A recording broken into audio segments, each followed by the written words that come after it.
Hi, my little babies. We're gonna change it up. We're gonna change it up from hi guys.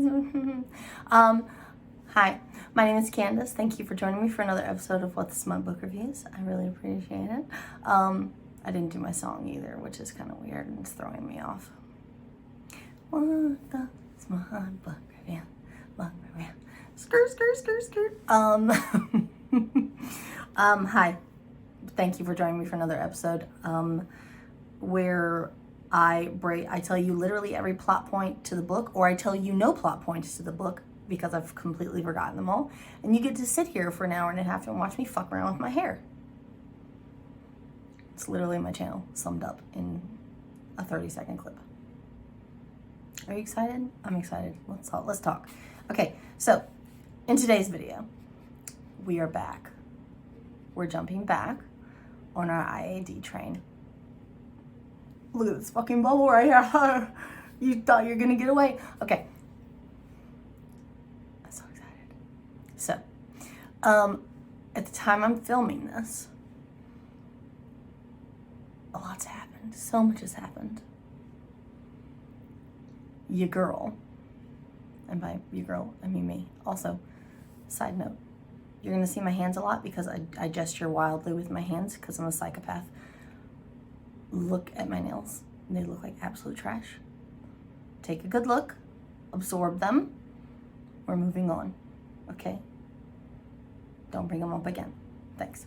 Your girl applied to be a member of Kresley Cole's ARC team. I got approved. Inner screech, right? So Naomi, Kresley's and also Gina Showalter's social media manager, is handling Kresley's ARC's, like ARC team management type situation.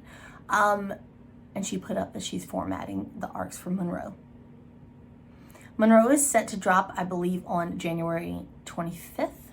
I'll have to double check that. If I'm wrong, I'll put a little thing here for the correct date. If I'm right, you'll see absolutely nothing there. And that means I was right. And in that case, I'm right. You're welcome. So yeah.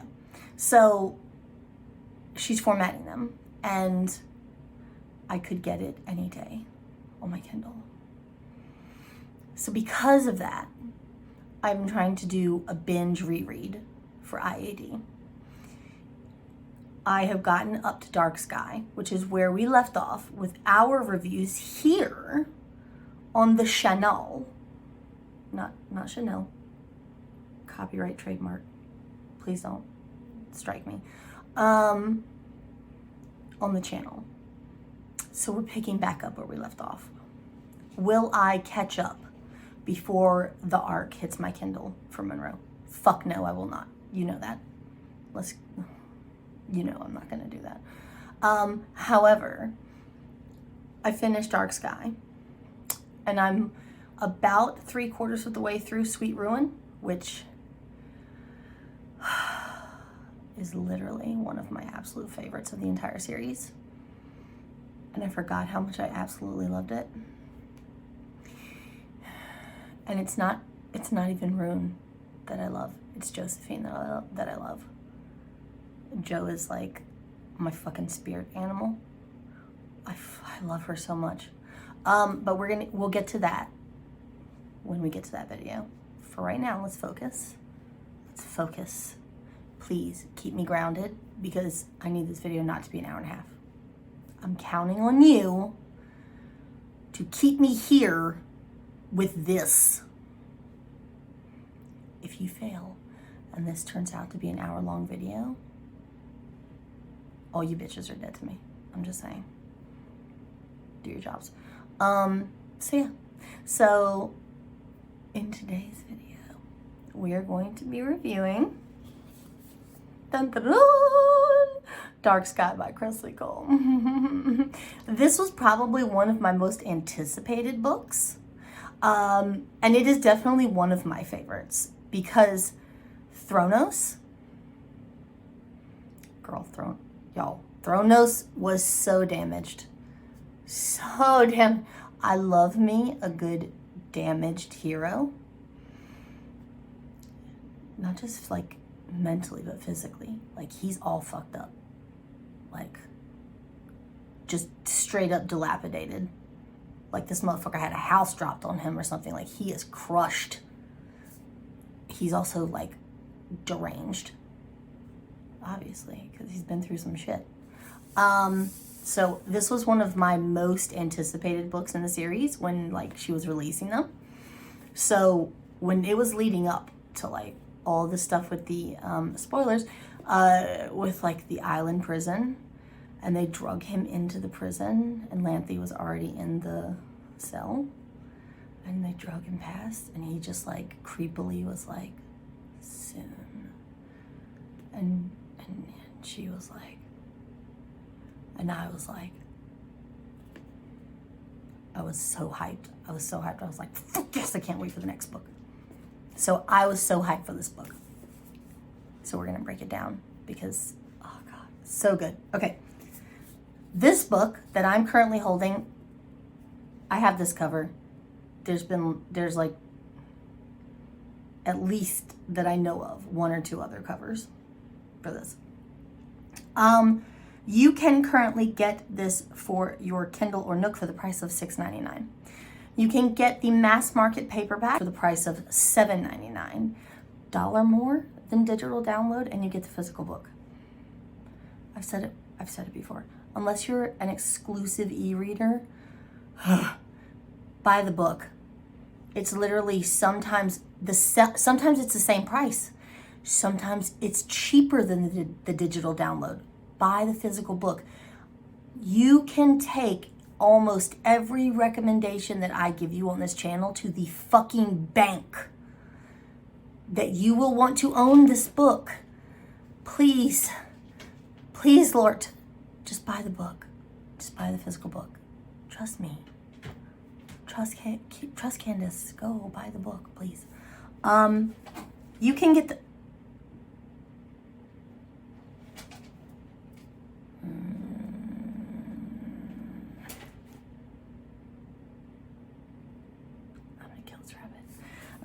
You can get the hardcover for this book. I have absolutely zero fucking clue what the cover for the hardcover looks like. No idea. But you can get it on Amazon for $19.03 right now. I think it also qualifies for Prime shipping.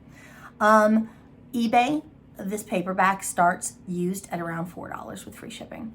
In varying conditions of used, obviously. So...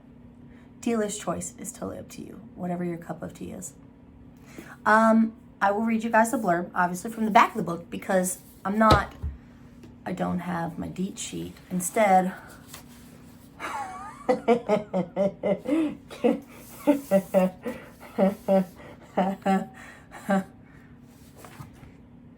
yeah, this is a thing now. This is a thing. Every book is literally filled, 2 pages, completely filled. And I don't know why I'm doing this to myself. As I'm going through, I don't want to forget details, but I'm literally also writing down the most minute details that probably don't belong in the review and that could be left out. But I feel like they shouldn't be. And then that's why I'm ending up with hour-long videos and 2-hour-long videos.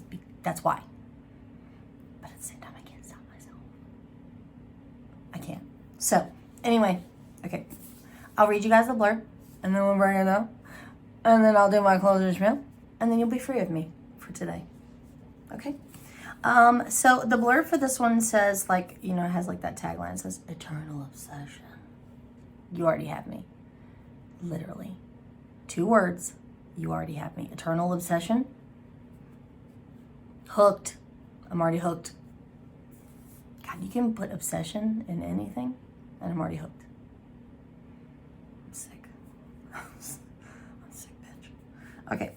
As a boy, Thronos, Prince of Skye Hall, loved Lanthy, a mischievous sorcerer girl who made him question everything about his Reckoner clan. But when tragedy struck in the midst of their family's war, Thronos was left with a seething need for the beautiful enchantress who scarred him body and soul. Okay, next bit. Endless yearning.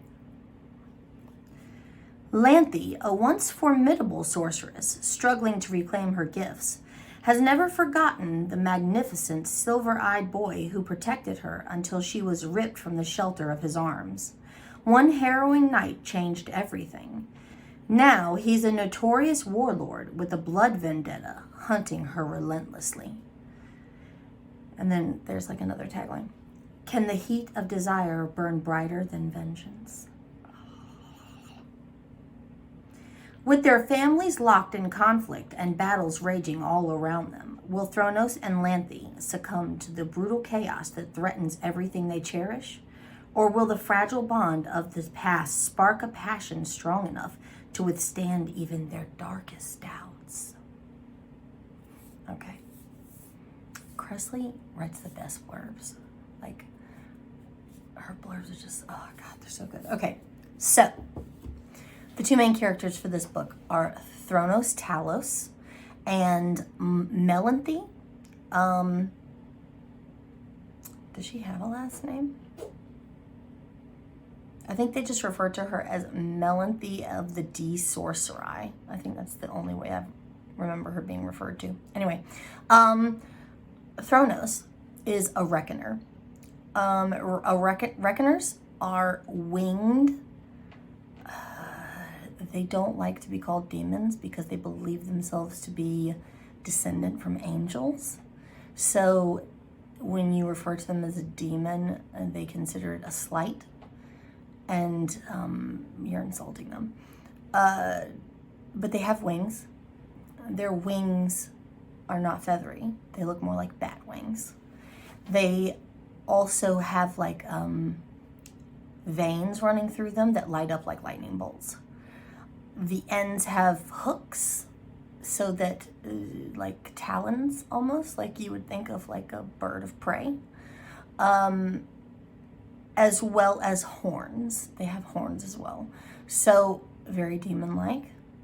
But don't you fucking dare call him a demon, because he'll flip out. Annnd is a sorceress. By definition, the Reckoners and the Sorcery are mortal enemies. The Reckoners stand for everything that is good in the world. They are very staunch rule followers, very prudish, very black and white. They believe that sorceresses, they believe that the sorcery are sinful, lustful, debauched creatures, that they think they're evil, basically. Okay. So they have made it their mission to go around the world and deprive sorcery of their root powers. They used to, back in the day, kill sorcery indiscriminately. As they moved into the 21st century, they have decided killing sorcery is, kind of barbaric, and maybe we shouldn't do that. But instead, what we're going to do is we're going to use this fire scythe that we carry around, and we're going to suck their root power out so that they can't do anything evil, like they can't harm anyone.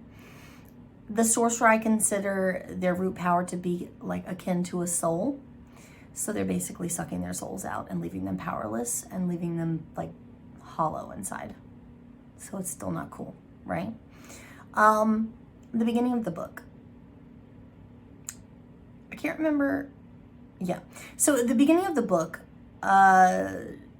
starts off where the last book left off, which is on the Order's Island prison. If you remember, the last few books have taken place on an island where a large group of mortals known as the Order like a military style group, have been systematically capturing, experimenting on, torturing, and eradicating different breeds of immortals throughout the lore. And they're bringing them to this island in the middle of God knows where. And they're doing these things because they want to eventually wipe out all of the immortals. They believe that they're eventually going to overtake the planet and come for the humans. And okay, cool. Tales all this time, right? In the last book, all hell broke loose, and the Order Island descended into chaos. The Magister, who was in charge of the Order, has now flipped sides and realized that he is actually an ancient immortal berserker named Aiden, who was in love with a Valkyrie named Regan. And they fled the island. In a giant riot, the island has now like imploded upon itself. Immortals are taking out other immortals. Bad immortals are portaling other bad immortals onto the island to help wipe out the good immortals. It's bad. It's chaos, right? Okay. So, the book opens on the island. Lanthy, her friend Caro, and Caro's adoptive daughter Ruby, who's I think like 8 years old, are on the run. They're trying to get out of the prison facility. They're being chased by any number of creatures. They're trying to get out safely. Amongst these creatures is Thronos, who has gotten out of his cell and is after Lanthy. Nobody knows why he's chasing after Lanthy. So they're running. They're trying to escape. He grabs her. He catches up and he grabs her. She tells Ruby and Caro to book ass, that she'll find a way off the island. You take care of yourself. You have more than yourself to tend to now. You have Ruby. Get out of here. There's like a rock wall collapse and a rock wall collapse, and just they're separated. Thronos basically hijacks her and gets her out of the facility, and then flies off to relative safety a little ways away from the facility. He thinks he has a lead on a boat that's on the other side of the island that they can make their escape off of the island from. The entire island is teeming with immortals that are all out to get each other. So they're also having, in addition to Lanthy having to try and escape Thronos himself, they're having to dodge all of these other disgusting creatures and evil beings, etc., right? He's treating her like absolute dog shit. He's enraged. Thronos, as an adult, is heavily scarred. One of his wings is like as if it was broken and then healed incorrectly, healed at a bad angle. Same thing with like his foot or like one of his legs. He has a lot of scar tissue, which makes it very difficult for him to fly. He has muscle pain everywhere. He's an immortal, but he suffered a lot of extensive injuries prior to freezing into his immortality. And so he's stuck with all of this pain that he suffers constantly every day. And it's Lanthe's fault. And so ever since that happened, he's been chasing her and hell-bent on revenge. And she's been running from him. And that's basically what's, yeah. That's the basic premise to our story. So, essentially, what had happened was Lanthe and Thronos met as children. Lanthe has a sister, Sabine, who is a very regal, very ethereal, but like, what's that word where you have no emotions? She's like dead inside. She's like, right? So she has a sister, Sabine, and she had parents. The Sorcerai as a whole, the most important trait that they have is they worship gold. They're obsessed with gold. Gold is life. Gold is everything. Okay? Her parents were so obsessed with gold that they never left the tower that they lived in. Basically leaving Sabine and Lanthe to fend for themselves when it came to like feeding themselves and that kind of thing. The Sorcerai don't eat meat.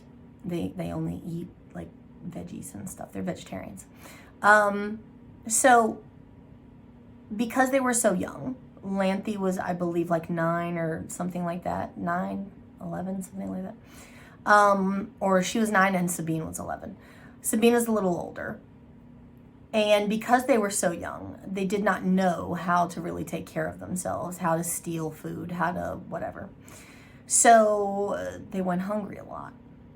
So Lanthe used to go out into this field and she used to pick wildflowers and she would eat them because she's starving to death. And so one day she's out there and she sees a shadow pass over her. And she realizes that it's a reckoner flying overhead. She freaks out and she tries to run. And then the reckoner lands in front of her. And it turns out to be a boy about the same age as her. And the boy, Thronos, had scented her from above and seen her down in the field eating the flowers. And she smelled, as he described it, like sky and home. Sky Hall is a realm that is located, a hidden realm, located in the sky, in the clouds. Only Reckoners know where it is. It cannot be found by any other faction of the lore, and it's a sore point for a lot of people. Like, they want to know where it is, but they can't find it. So when Thronos scents her, he realizes that she will one day, that she's his mate, basically. And that one day when she's older, that they'll be together romantically. Reckoners have fated mates. The Sorcerai do not believe in fated mates. So while Lanthe is his mate, he might not necessarily be hers. She has to choose him as her mate.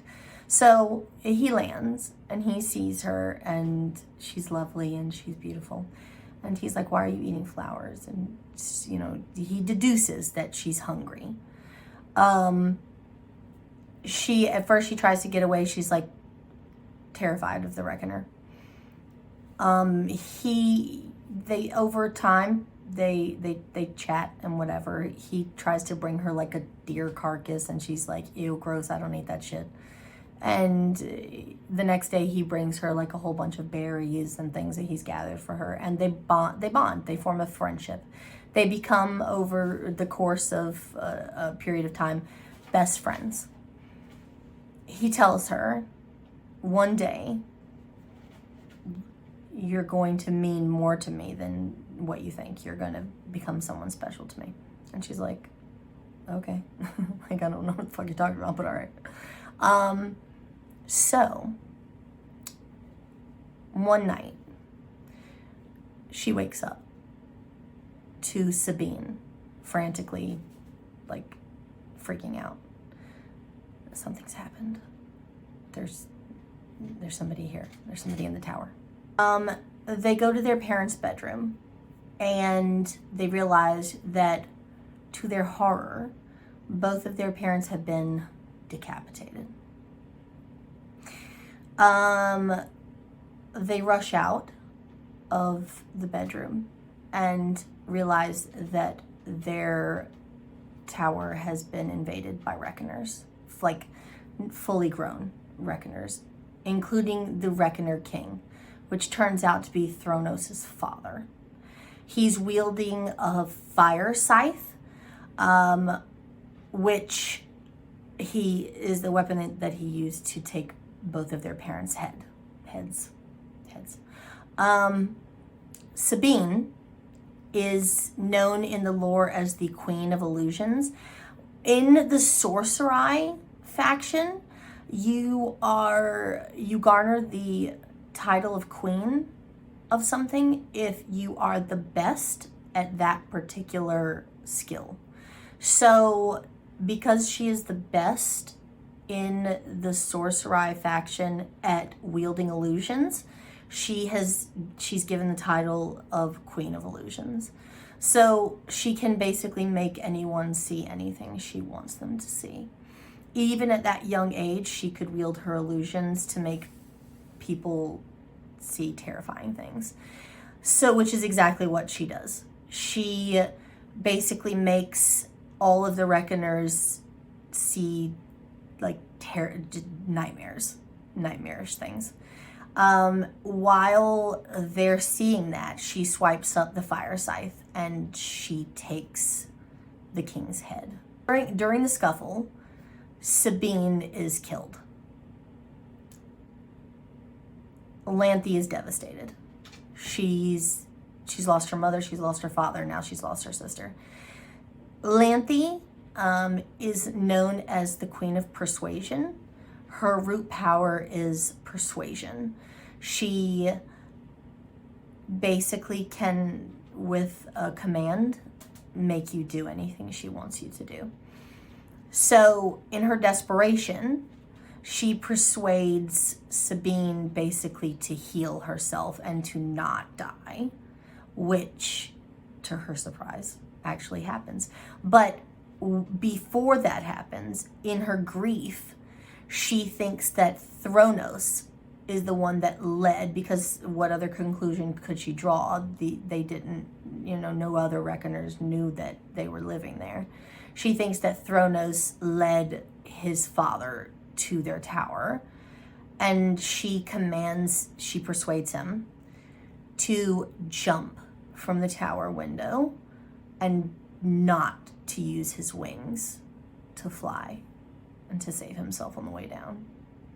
And he does. He's a boy before he's frozen into his immortality. He's not expected to survive the fall, but somehow he does. But he's literally broken every bone in his body. She manages to save Sabine and basically bring her back to life. They flee the tower. She sees Thronos on the way out, crushed at the bottom of the tower. He's reaching out to her, still wanting to be with her, still wanting to explain what happened, wanting to, whatever. And she turns and runs and leaves him behind. He obviously his people find him and they rush him to healers, and they manage to heal him, and the bones allegedly set correctly, or they get set right, but they don't, because he grows into his immortality with massive scars and pain. And now he's spent his entire life chasing after Annnndd, trying to find her.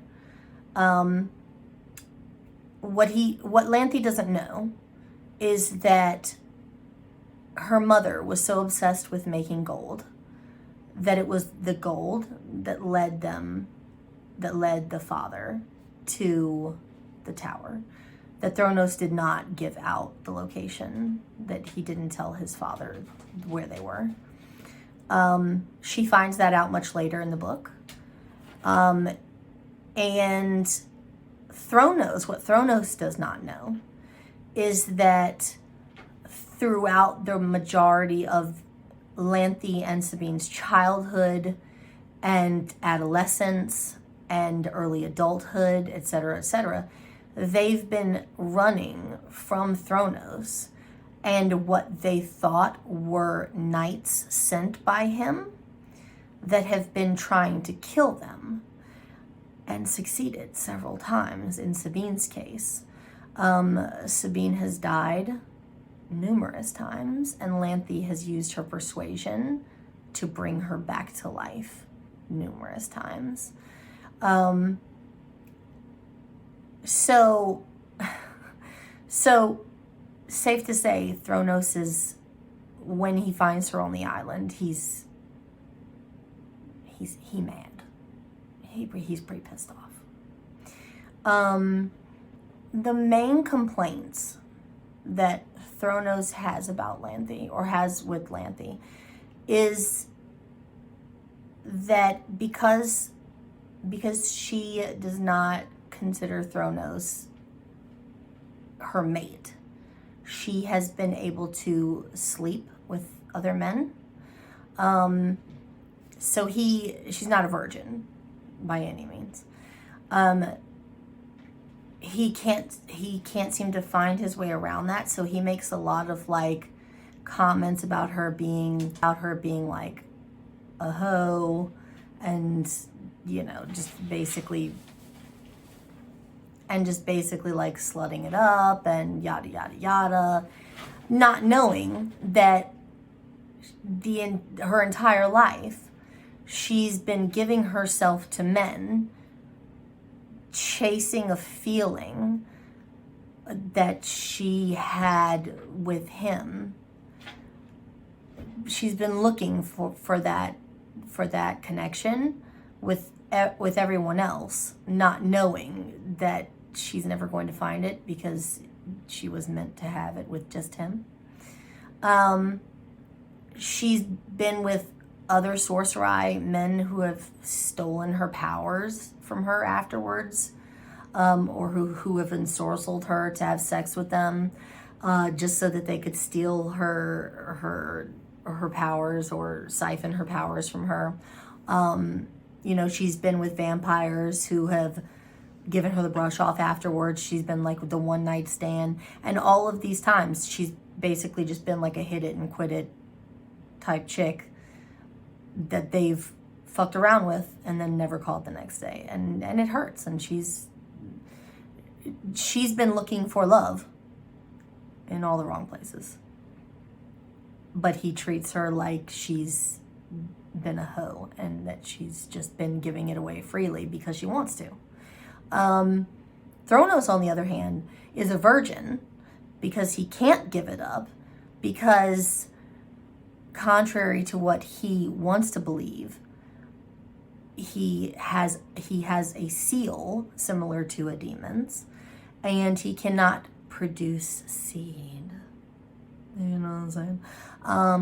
For anyone who is not his mate. So he could technically have sex, but he can't actually like finish. He could finish, but not he can't finish, you know what I'm saying?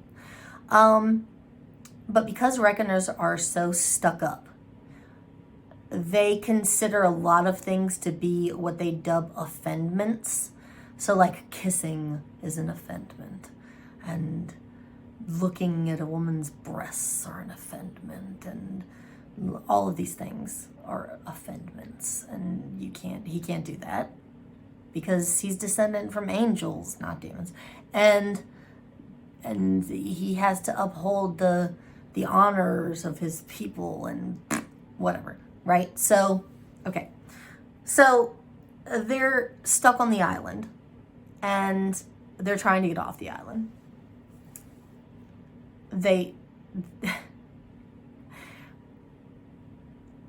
Lanthy gets an opportunity to get away. She does. She runs from him again. She ends up getting knocked out. Someone hits her in the back of the head with a log. It's Nyx. P.S. It was Nyx. That little minx. And she wakes up. And she's in the middle of a crowd of very evil motherfuckers. And she's faced with two of her own faction, two of the Sorcerai, Portia and Emberine. One controls fire and one controls rock. So they're basically the main two who have leveled the island when it comes to the ones that did the most amount of damage during the riots.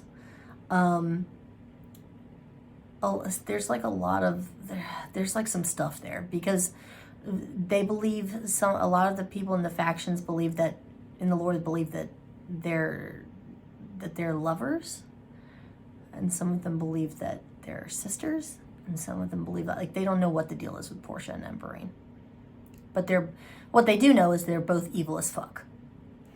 So they know that Lanthy has another power besides just her root power of persuasion, that she also has a portal making ability.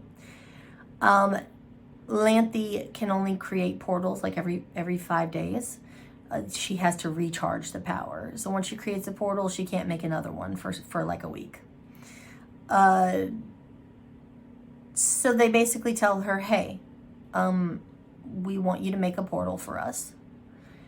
You're going to do it so that we can bring an army of the Pravis here. By the way, the lore is being basically split into two factions. The Pravis army is the evil half, and the Virtus army is the good half. And this is being done in preparation for the accession, which is essentially a culling, a giant war of immortal beings that takes place roughly every 500 years. It's supposed to be a gradual process, but everyone believes that Nyx is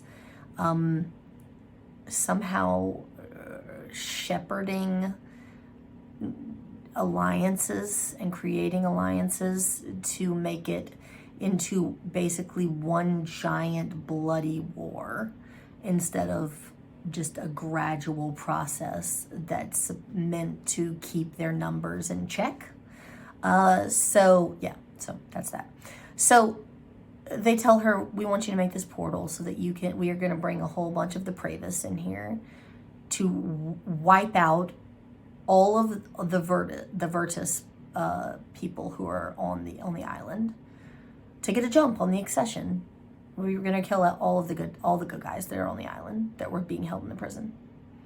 And she's like, okay, so I'm just going to wait until they take this collar off my neck, because everyone that was in the prison had a collar on that muted their powers. When the prison exploded outward, all of the good guys kept their collars. All of the bad guys got their collars taken off. So they got their powers back. The good guys didn't. So Lanthy still has her collar on. She needs that collar gone so that she can use her persuasion and her portal making ability. So she's like thinking to herself, okay, well, I'll just wait till you take this collar off so I can do the portal, and then I'll use my persuasion to tell you all to fuck off and go jump off a cliff or some shit. No. They cut her tongue out, so she can't use her persuasion. Not cool, but that's okay, because she has an ace up her sleeve, right? They also don't know that she has another power that they're unaware of, which is telepathy. So when that happens, and they take her collar off, getting ready to have her create the portal, she uses her telepathy to put them all to sleep. And then uses the portal to basically bounce. Thronos, however, comes after her again and jumps through the portal with her. And so on to the next realm they go. Okay. They do this multiple times through different realms. In each realm, they encounter a myriad of problems. A myriad of problems. When she goes through the portal, she's trying to get to her home in Rothkalina, which is where she's staying in the castle with her sister Sabine and her new husband Rydstrom, King Rydstrom. Her portal making, it's not good. She's not the best. Like, she's mediocre at best. So she ends up not in Rothkalina. She ends up in Pandemonia, which is another realm that's basically hell. And a realm where the root of all demons come from. Like, that's where all the demons come from. It's their root plane. So there's like a bloody war going on between a whole bunch of different types of demons in this hell plane. And they have to navigate their way through that. There's also dragons that they have to evade. They find a cave to hunker down in. Turns out there's like hieroglyphics that coincidentally Thronos knows how to read. Inside of that cave, they also find a treasure trove of gold. Lots of it. Including a medallion that Annnnnd wants for her own of something called Silis gold. Silix, something.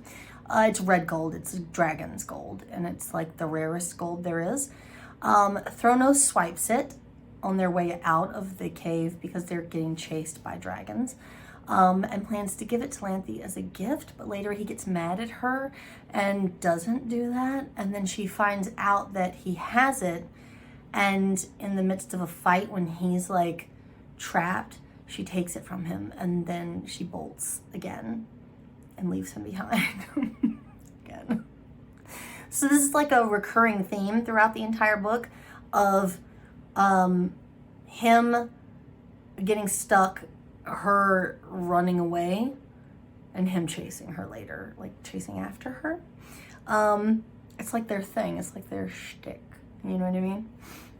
So in Pandemonia, you have when I think of hell, I think of dry, fiery pits, desert-like conditions.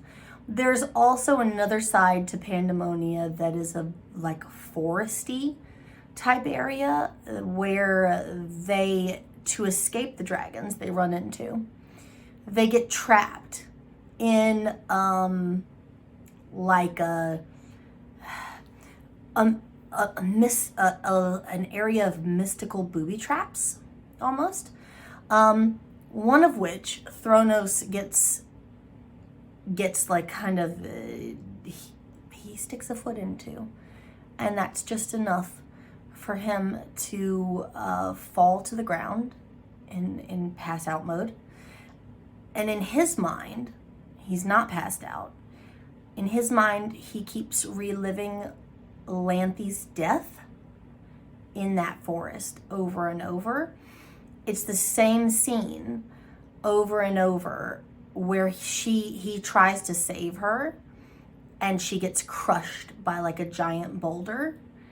And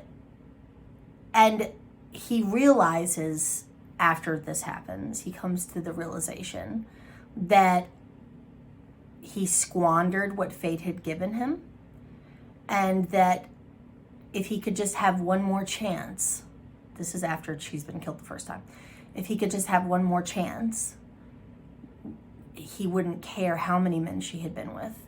He wouldn't care about any of these obstacles they had between them. their past and all of these, you know, their family histories and all of this.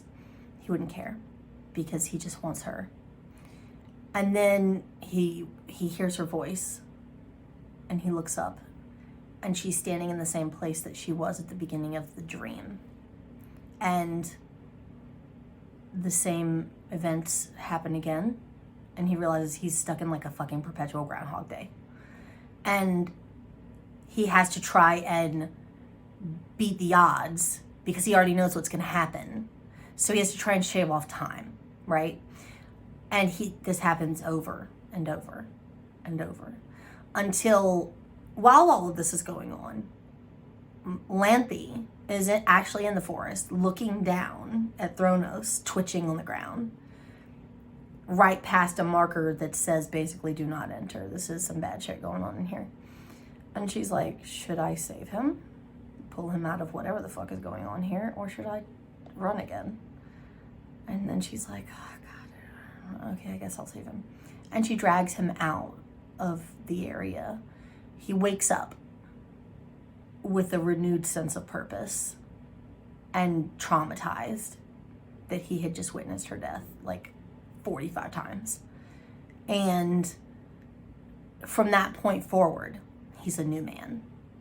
And everything is about saving Annnndd and being with Annnndd and making their relationship work, et cetera, et cetera, et cetera. Okay. They leave that realm. She creates a portal. They get out of there. They end up inside the belly of a giant beast. They think that they're in another realm called Feverous, which is like the land of lust.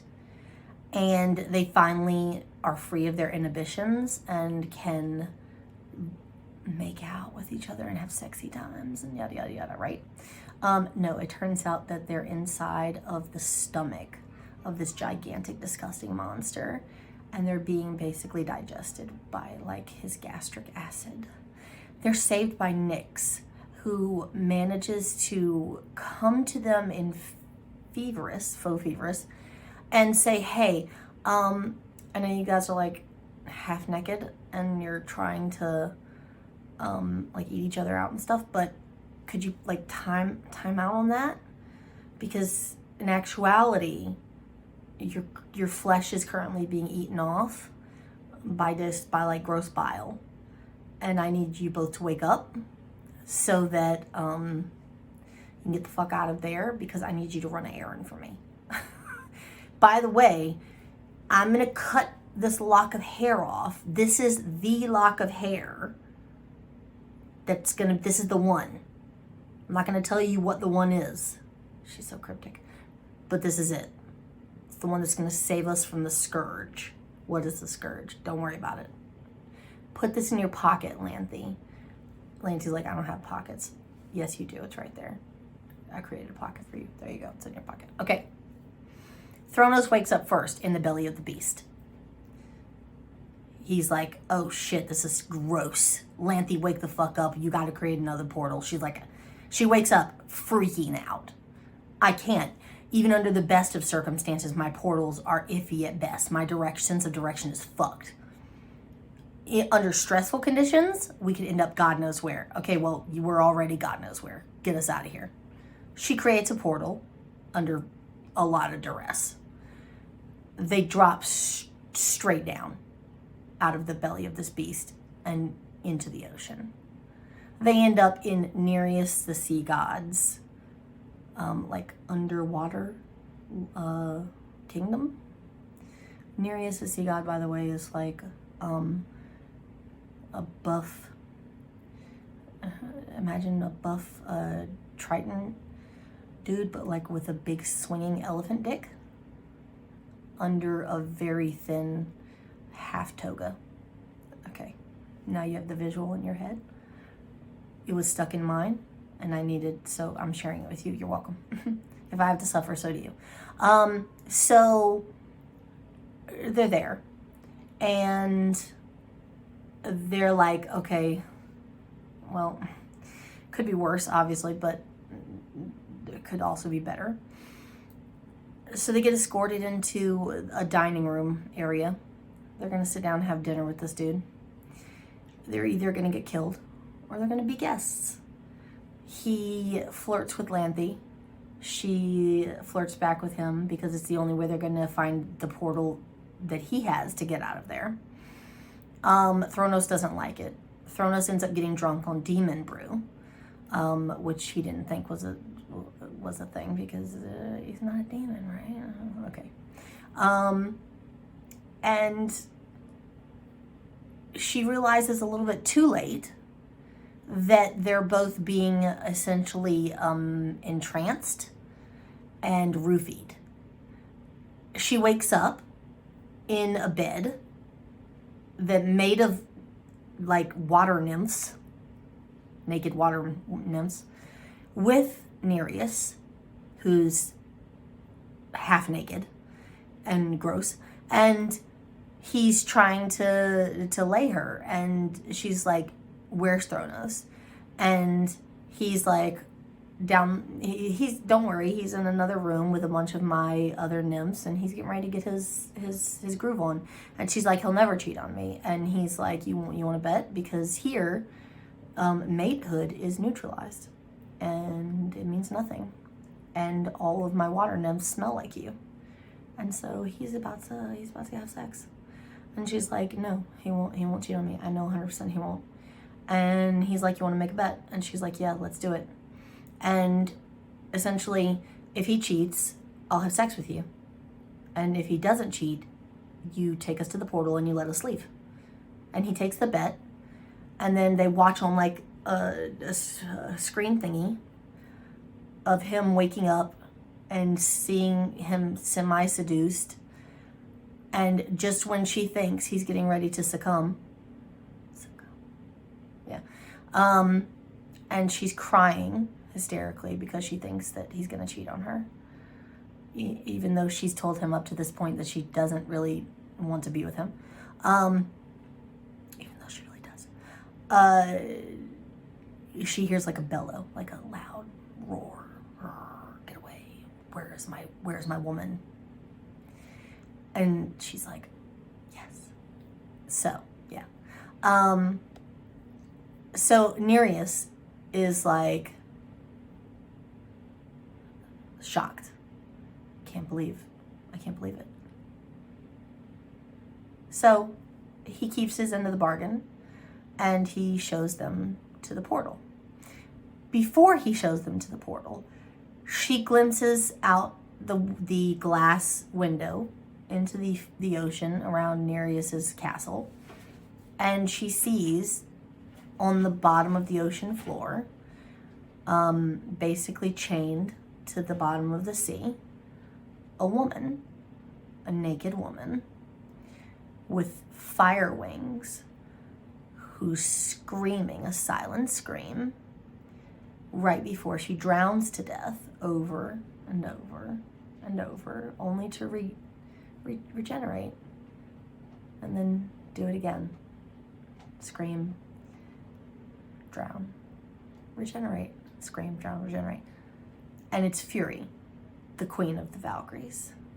So the little errand that Nyx sent them on had a purpose, was to find Fury where they suspected she's been all along, at the bottom of the sea, basically dying over and over again. So they leave. They get ready to go. And Lanthy realizes that she has to make a choice. If I go through the portal, I can either go back to Rothkalina alone, or I can go to Sky Hall with Thronos. If I go to Sky Hall with Thronos, I have to face the Knights, the leader of which turns out to be his brother, Aristo. He knows this by now. She's told him, "Your brother Aristo is the one that has chased me and Sabine throughout our entire lives, attempting to kill both of us, me, your mate, and my sister, and he has succeeded at killing my sister multiple times." He believes her. He knows that it's true. He wants to go back to Sky Hall, and he wants to attempt to rehab Aristo. She wants, obviously, Aristo killed, but that's still his brother. So he wants to try and fix him first. There's no fixing that motherfucker. So now she has a choice. She can either go back home or she can lay it all on the line, throw caution to the wind, and try and make a life with Thronos and go with him. So she does. She goes with him. And they go to Skye Hall, and they finally have sex for the first time. Because he's not supposed to have sex outside of his own bed. It's like a tradition or some shit. So finally they make it back to his house. They get there in the middle of the night. There's nobody around, which is good because they don't have to face the faces of everybody and whatever until the next day. So they have the whole night to do stuff. You know what I'm saying? So they finally have sex. She pops his cherry, if you know what I mean. And he bellows to the rafters that he doesn't have because none of their houses have roofs. It's fucking stupid. And so begins their relationship. The next day, they go out and meet with the knights. Not the ones who chased her, but the other knights. And the council or whatever. Only to find out that his brother, the king, is dead. Along with the other 3 knights who were part of that gang that were going around and killing and torturing not only her and Sabine, but other sorcerai indiscriminately. They were killed by a Dacian vampire as a gift to his woman. If you recall in Shadow's Claim, when Daciano makes a gift of 4 Reckoner heads to Bettina during the tournament, it was those heads. Yeah. So now Thronos is king of Skye Hall. There's an acclamation period, obviously. Lanthe has to now write to Sabine, and all of these other factions who are waging war against the Reckoners for crimes that Aristo created or perpetrated, as well as the kidnapping of what they believe to be Lanthe, because they don't think she's there of her own free will. And she has to write letters to all these people trying to barter for peace and tell Sabine that she's there for her own free will. And nobody believes her, obviously. They think she's been brainwashed. So they're there for a time. She's acclimating to her new life. And she senses magic. A portal opens up. Out steps Sabine. I'm here to take you home. No, bitch, I'm not going home. I'm where I want to be. You're clearly brainwashed. We're leaving. I'm not leaving. I'm staying here. Let's go. We gotta go before she comes out because she's not gonna want to hear none of this. Lanthe's like, who's she? She already knows who she is. It's Morgana. Morgana is the queen of the sorcerai. Her root power is controlling all other sorcerai's root power. So she steps out of the portal after Sabine. Morgana has been hunting for Skye Hall forever. She hates the Reckoners. Bettina, the timid sorcerai who was brutalized by Aristo and the Knights, was her goddaughter. And so she has a personal vendetta against the Reckoners. And even though Aristo is dead, the rest of the Reckoners, because of them siphoning power from her subjects and the age-old feud between the two factions, she has it out for them. So now that she knows where they are and she has found Skye Hall, she plans to destroy Skye Hall. Thronos tries to intervene. Lanthe tries to intervene. She swats her away. Thronos tries to intervene. And so she uses Lanthe's root power of persuasion that she siphons from her to make Thronos forget who Lanthe is. She basically takes away every memory Thronos has of her. But she doesn't take away the love that Thronos feels for her. So the way she describes it is, you will not remember who she is, but you will keep the ache in your heart that you feel every time you start to remember, that you start to have like a memory, that you'll keep that whole, but you won't know what it's from, right? So she then starts to make the floating islands of Skyhall drop from the sky.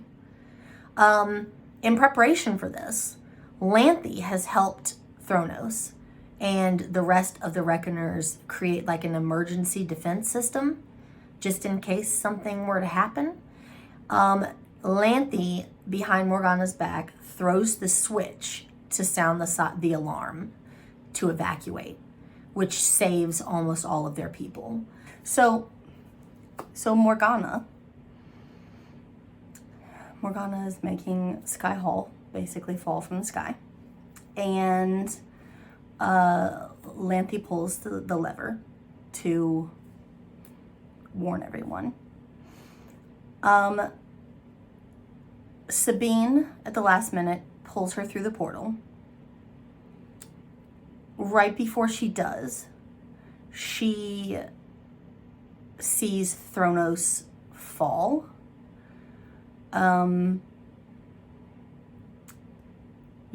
She sees Thronos fall from the sky. This is after there's like explosions going off everywhere, and his wings are essentially incinerated, and yeah, it's not good. So Sabine gets her back through the portal to her bedroom in Rothkalina. She's freaking out. Morgana is pissed, obviously, because Lanthe has just robbed her of the death of hundreds of Reckoners that could have been the deaths that could have been. So she's pissed. But out of her roughly, you could say, friendship with Sabine, even though they're not really friends, it's more of like a, I don't know, work friends, the type situation. It's like, I have a healthy respect for you, so I'm going to spare your sister's life and not just burn her alive right now because she fucked me over. So she lets Lanthe live. So at first, Morgana leaves. There's a brief cutaway where Morgana is standing on like a cliff face, watching the deterioration of Skyhall and all of the mountains that it sits on, like the floating mountains. And imagine like if you watched like the Avengers movies, imagine like Sokovia. Remember when it like floated up? That's like Skyhall, except for there's like several dozen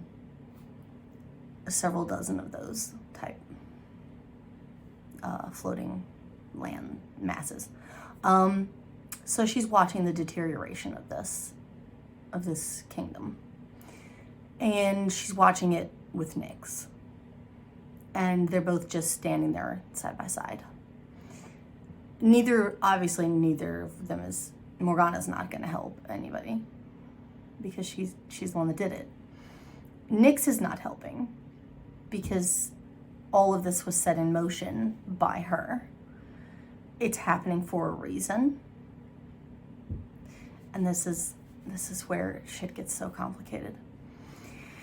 Oh God. And this is going to be like a side cutaway rant really quick because I know I go off on tangents, and I always do. And you know I do. I'm going to try and make this one as brief as possible, but it's going to be, I have to put it in. This is where I get so enraged with people who complain about Kresley Cole's books, specifically this series, having no plot. So boring, no plot. Just sex, no plot.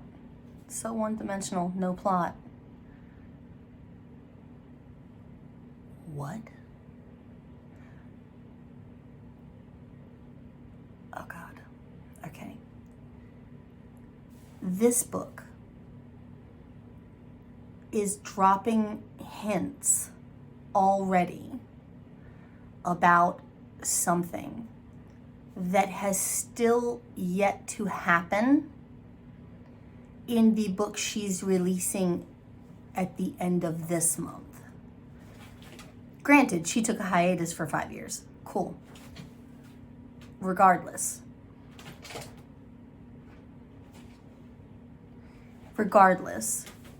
she's already planning something 5 books before it happens. Nyx is by far and away, the main character and the most pivotal character of this entire series. You don't see her. She's not one of the 2 main people of a couple in any book. She's like a side character. She can't even be labeled a side character. She's like a background character, but she's there. And she's literally planned everything that's happening from start to finish. And she's been planning it for eons. And it's like the world is a giant chessboard. And she's been moving pieces on that chessboard for millennia. Planning for what has yet to go down. Oh God.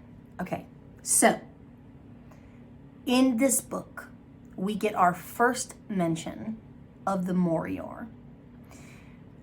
There's another cutaway scene where Nyx is going to a meeting. There's a council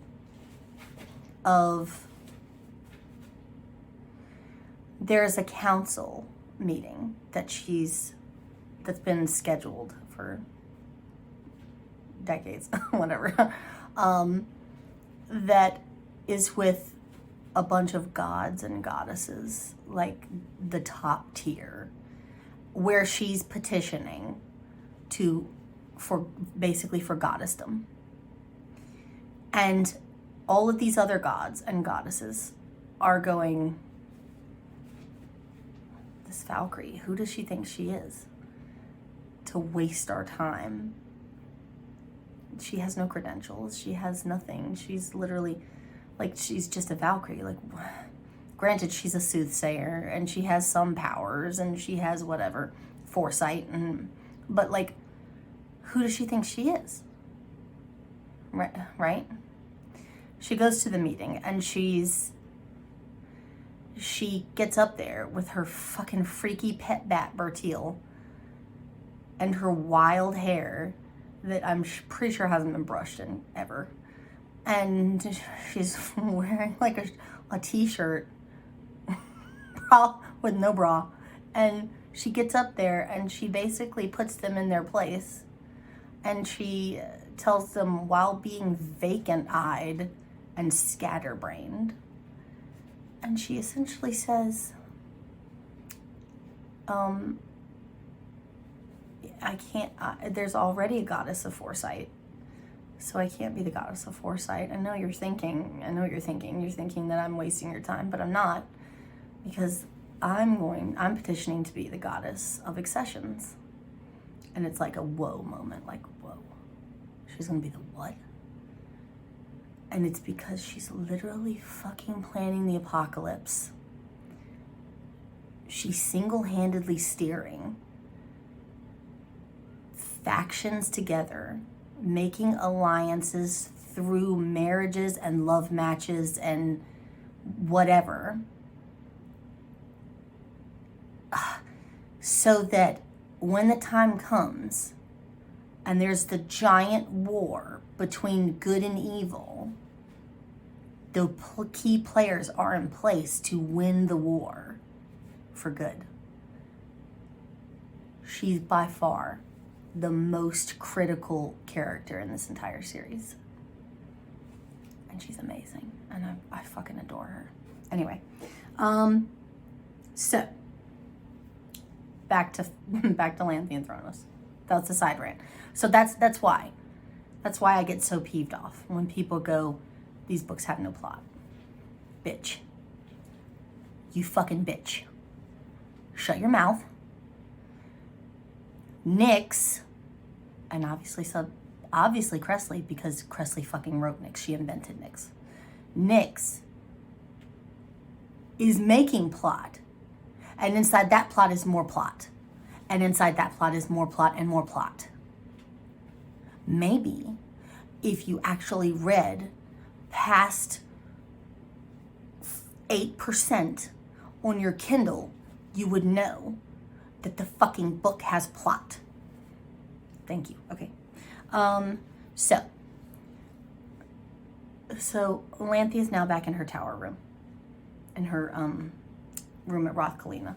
Sabine is still thinking she's brainwashed. Morgana has fucked off into space. She's watching, her and Nyx are watching the deterioration of Sky Hall. Nyx is impassive because she knows all of this has to happen. She's like Doctor Strange. She's waiting for the end game. She's like, this has to happen because it's going to put them in a better place and it's going to serve a bigger purpose for my bigger plans. And you don't need to know why right now because you will find out why in the end. And then you'll thank me. Oh, God, she's just, oh, God. Oh, I would be so lesbian for her. It's not even funny. Okay, anyway, moving on. So Sabine still thinks that Lanthy's brainwashed. Time passes. Lanthy immediately creates a portal back to Sky Hall that's no longer there. It's been obliterated. She searches for Thronos. She cannot find him. Everyone believes Thronos is dead. She can't give up on him. By this time, she is well and truly in love. Where's her man? This, right? So she goes back to Rothkalina. She starts sending out messages, letters. I need you to help me find Thronos. I gotta find Thronos. She starts making portals. Nyx had previously told her, given her like a little piece of advice. Your persuasion, your portal making abilities that you thought were sketchy in the past, that you thought were unreliable, that you thought you could only use every certain amount of time. It's a muscle that needs to be flexed and needs to be used. The more you use it, the more you will be able to use it, right?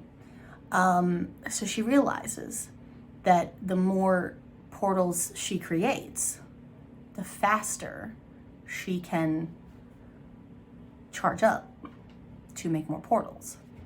So she starts doing that, and she literally is like constantly, she's searching everywhere she can think of to find him.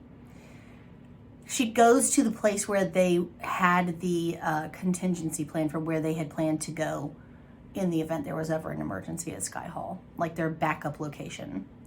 The rest of the Reckoners are not there. She doesn't know where would they go. They're going to be following, obviously, Thronos' lead. Thronos doesn't remember her. So he wouldn't go anywhere she would think to go. Right? So where would he go? So she's desperate, sending out missives to anyone who can help her. After a while, she sits down and she tells Sabine basically her whole history with Thronos. Up to this point, Sabine had no idea that she had a history with Thronos prior to the night that their parents were killed. she did not know that her and Thronos were friends as children. She thought that literally that Thronos was just a psychotic who was chasing them because he thought Lanthe was his mate. That was it. After that, and after Lanthe basically pleading with her over time and explaining to her over numerous occasions, I'm in love with him, bitch. Why can't you understand this? She finally goes, okay, I guess you're not brainwashed. So Lanthe finally decides, I have a feeling that I feel like he would try and return to Pandemonia at some point. It's a possibility because he did feel, while we were there, he did feel a connection to that realm. Possibly because of his alleged secret demon origins, even though he didn't want to admit it. So she gears up and she tells Sabine and Rydstrom and subsequently her other family, Cadian and Holly and their 2 kids, who are super cute, by the way, that she's going to create a portal back to Pandemonia, to the glade where they had their first tryst, their first little makeout sesh. And she's going to look for him there. And if he's not there, she's going to basically camp out and search Pandemonia and stay there indefinitely. And if she can't find him within 3 weeks, she'll check back in. They don't want her to go alone. They don't like it. But they let her do what she has to do. So, while all of this is happening, Thronos has survived his fall. And he did decide, he did feel a pull to go back to Pandemonia. He doesn't know why, but he did. It turns out that while he slept,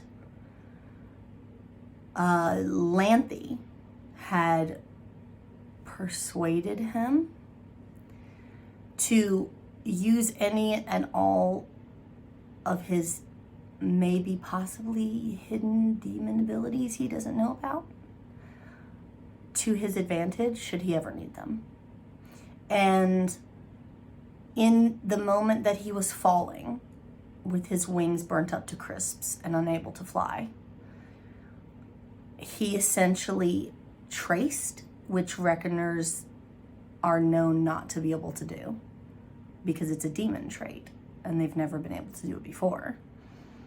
He essentially traced before he hit the ground and ended up on the side of a mountain, and that saved his life. So everyone's wondering, how did you survive? How did you? And he's being very cryptic about it because he doesn't want to break the news to them bam, y'all might be demons. He's like, he's being very cryptic, if you want to be somewhere bad enough, you'll get there. Wink. Right? Right? So yeah. So he does feel the draw to Pandemonia, and he takes his people there. Specifically, he goes back to the glade.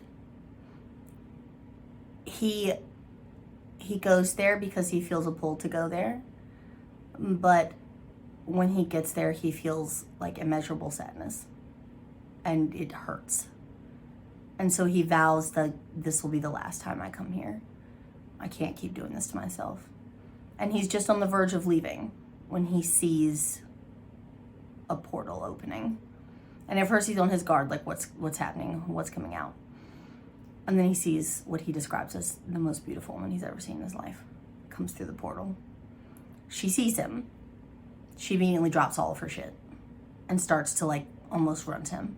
And then she stops herself because she knows she doesn't know who he is and she doesn't want to spook him.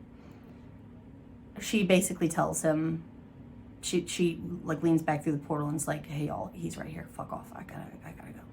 She closes the portal. They tentatively start chatting. And he's thinking to himself, I smell her. She smells amazing. I don't know if she has a man. I don't know what her deal is, but I want her. She's mine. I want her. And then he realizes he doesn't smell just one person on here, he smells two. And then he says, sorceress, do you know you're with child? And it turns out that Lanthea is pregnant. She already knew. We already knew. She had mentioned it before, but I'm just telling you now because you're welcome. And she says yes. And he says, so you're with someone, you have a husband. And she says something like, I fear the man that I fear the man that I love has lost me forever. And he takes it as he died. And now I can have her. And so essentially she begins to use, she says, if I tell you something crazy, will you promise to keep an open mind? And he's like, yes, sure. And she says, what if I told you that we knew each other before? And he says, did we? Because I feel like I did. I feel like I knew you, even though I don't know you. And she's like, yes, we did. And she says, I can try and make you remember, but you'd have to trust me to use my sorcery on you. Would you trust me? And he says yes, immediately. I have nothing left to lose if it doesn't work. I have nothing. Yes. So she uses her persuasion that she's been storing up for a hot minute to try and force him to get those memories back. And after a few minutes, it works. And they slowly start to come back. And then he realizes, oh my God, my woman is here. And we're gonna have a baby. And all is right with the world. And they go through a path that they had seen when they were in Pandemonia before, that they were afraid to go down. And it leads them to a beautiful white mountain in a lovely part of Pandemonia that looks picturesque, that will now be the new home of Skye Hall, or the new home of the Reckoners. And they lived happily ever after at the end. Okay, hour and a half later, I did it to myself again. Yeah, the end.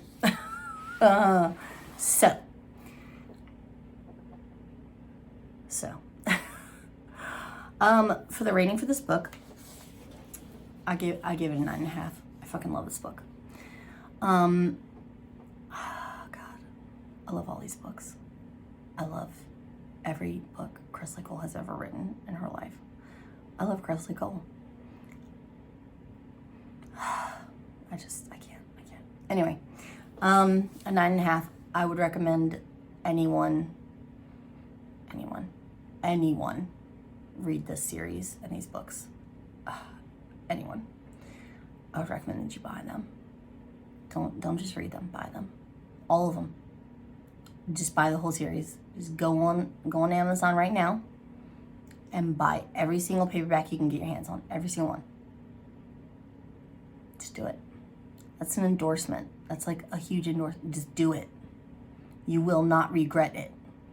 If you enjoy paranormal romance, if you like hot sex, if you like possessive males, if you like strong, feisty, brash, foul-mouthed women. Do it. Do it. If you like good plot, do it. Okay? So yeah. That's it. That's all we got, kiddos. I really thank you guys so much for watching this video. If you enjoyed this video, if you like me and you like my channel, there's a fucking floating in front of my face. Please consider subscribing. I would really appreciate it. If you would like, you can follow me on social media. I am very, very present on Instagram. Literally every 3 seconds I'm on Instagram. I apologize in advance for my stories. They can get sometimes pretty outrageous. Yeah, follow me on social media. I do have a members only Facebook group, an Instagram, and a Twitter account devoted to this channel. I forget the Twitter exists and I never post on Twitter. I'm sorry. Yeah, I will put all the links in the description box below, and I'll put a little thing here on the screen for you to see right here. And yeah, I think that's it. I thank you guys so much for enduring another video, because I know that was a challenge. I know. I'm really going to start trying to cut down the length of these videos because they're getting out of hand. I just can't not rant. I can't not rant. I can't not tangent. I can't. I think my next video will not be a review. It will probably be either like a chit chat video. I have some rant stuff I want to discuss. I have a topic I want to rant about. I think it's going to be the next one. It's either going to be that or it's going to be favorite bookstagrammers part 3. So stay tuned for that. Okay. I love you guys so much. I thank you so much for watching, and I will see you in my next video. I love you so much. Bye. Let's get it started. Ha! Let's get it started. Yeah. I don't even like the Black Eyed Peas. I don't know why I'm singing that fucking song. Okay. Okay, let's go. Let's go. Let's go. Let's go. Let's go. I don't know what the fuck I'm doing with my life. Okay. This is what happens when you go directly from one book in a series to the next book in the series. It's like auto erase. Like what I'm absorbing right now has completely taken over everything from before. So I'm sitting here like, oh shit, what was this book about even? Oh God, I don't know. I don't even know. Oh God, okay. We're gonna do our best. We're gonna see what happens. We're gonna see what happens. Okay, here we go. Ready? Now, he's a notorious warlord with a blood vendetta. Vendetta? An ancient immortal berserker named, what the hell is his name? Aiden, is actually, oh God, fucking Virgils. I swear to God. Okay, where the fuck was I? Because of course your bitch ran out of storage. Of course I did. Okay, so where was I? Okay, so fast forward, here we are, an hour and a half, 2 hours later, because I had to run out. So, my angle is probably off. My hair, my hair is a mess. Yeah, okay, so, where were we? Morgana, that bitch. Okay, yeah, got it. All right, cool. Holy shit snacks. Holy shit snacks. Look at my reading journal. Look at my reading journal. I'm up to page 7. I've used 7 pages of my 50 pages. Child, please. Child, please. Child, please. Okay. Here's what we're gonna do. Here's what we're gonna do. because Candace gotta get this fucking hair out of her forehead because I can't stand this shit. I told this bitch at Cost Cutters. Yes, because I'm cheap and I go to Cost Cutters to get my hair cut. I told her, please, God, lady, please don't cut I would like my bangs, I would like my hair in the front left long enough that I can tuck it behind my ears, because if there's one fucking thing that I hate, it's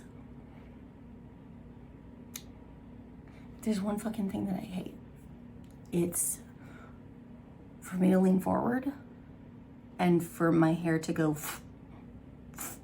I hate that. I fucking hate that. So I tuck